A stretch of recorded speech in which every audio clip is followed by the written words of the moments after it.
Hi guys, कैसे हैं आप लोग। सो गाइज, क्वेश्चन को देखिए। ये बेसिकली जो अमाइंस का बेसिसिटी होती है उसके ऊपर डिपेंड है। सो इसमें बेसिक कैरेक्टर बताने हैं इन फॉलोइंग कंपाउंड्स का ऑर्डर बताना है। सो अगर आप देखें गाइज, जब भी हम अमाइंस के जो बेसिसिटी देखते हैं उसमें जो ये लोन पेयर होता है, तो इन लोन पेयर्स की जो स्ट्रेंथ है उसके अकॉर्डिंग इनकी बेसिसिटी डिसाइड की जाती है। लोन पेयर की जितनी ज़्यादा स्ट्रेंथ होगी उतना ही ज़्यादा इस कंपाउंड का बेसिक कैरेक्टर होगा। ना अगर मैं वन बाय वन क्वेश्चंस को देखूं, पहला जो कंपाउंड है इसमें जो लोन पेयर्स है इस एन पर, राइट। तो ये जो कंपाउंड है एक एरोमेटिक स्ट्रक्चर दिखाया हुआ है। सो ये जो लोन पेयर है किसी भी वे में अंदर के जो रिंग से कोई भी इंटरेक्शन नहीं कर रहा है। सो लोन पेयर बेसिकली यहीं पे खुद रखा है बिना किसी इंटरेक्शन के, राइट। समझ रहे होंगे आई गेस जो मैं कहना चाह रहा हूँ। सो जब भी कोई सपोज कोई एसिडिक कैरेक्टर दिखेगा, सपोज FeCl3 लुईस एसिड है, तो ये जो लोन पेयर है ये फ्री है इस पे अटैक करने के लिए due to this lone pair. So इसका कैरेक्टर काफ़ी स्ट्रोंग है।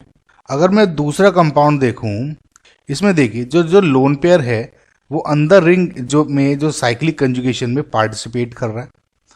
ओके गाइस, सो इसका जो स्ट्रेंथ है साइक्लिक कंजुगेशन की वजह से यूटिलाइज हो गया। साथ ही साथ देखे अगर मैं 4n+2 पाई के अकॉर्डिंग देखूं, राइट, तो 1 2 3 4 5 6 n=1 है, तो 6 पाई इलेक्ट्रॉन्स हैं इस रिंग में। वो प्लेनर स्ट्रक्चर है, यानी कुल मिला के ये एक एरोमेटिक स्ट्रक्चर भी है।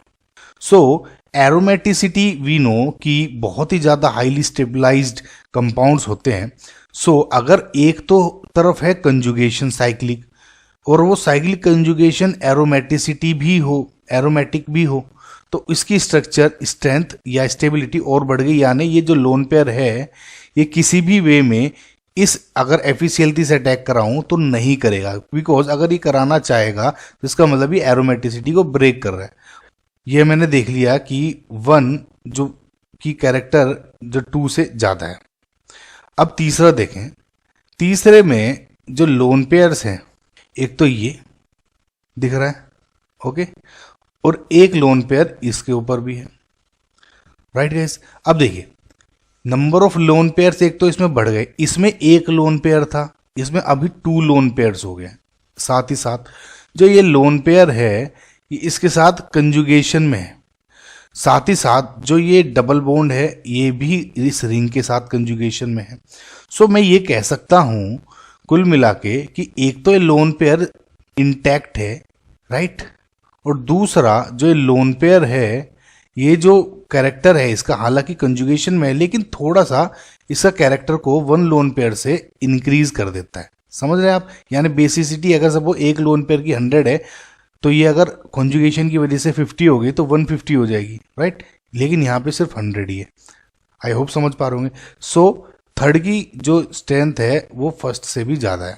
अब इसमें देखें, इसमें जो कंपाउंड है ये जो लोन पेयर है ये अंदर साइक्लिक कंजुगेशन में है, लेकिन जो ये रिंग है ये अपने आप में एरोमेटिक है। सो इसका जो इंटरेक्शन है इस रिंग के साथ उतना नहीं है जितना होना चाहिए, राइट। समझ रहे हैं आप, लोन पेयर है कंजुगेशन में है लेकिन इतना नहीं है क्योंकि ये खुद से एक एरोमेटिक रिंग है। अब जब कैनोनिकल स्ट्रक्चर्स बनाएंगे तो ये रिंग इसके साथ पार्टिसिपेशन में है, इसका मतलब ये लोन पेयर से थोड़ा डिक्रीज में है। लेकिन ये जो लोन पेयर कंजुगेशन में तो है लेकिन एरोमेटिक सिटी में पार्टिसिपेट नहीं कर पा रहा, इसका मतलब सेकंड से ज़्यादा है। यानी मैं यहाँ करूँगा तो first is greater than fourth then second. समझ में आएगा इसमें क्या कहना चाह रहा हूँ आपको, राइट गाइज। सो जो मेरा फाइनल आंसर होगा कि third, first, fourth and second, यानी D option, right. So guys इसी तरह से इन क्वेश्चंस को हैंडल करना होता है, राइट। तो आई होप आपको समझ में आया होगा। Thank you for watching guys, like share subscribe, bye.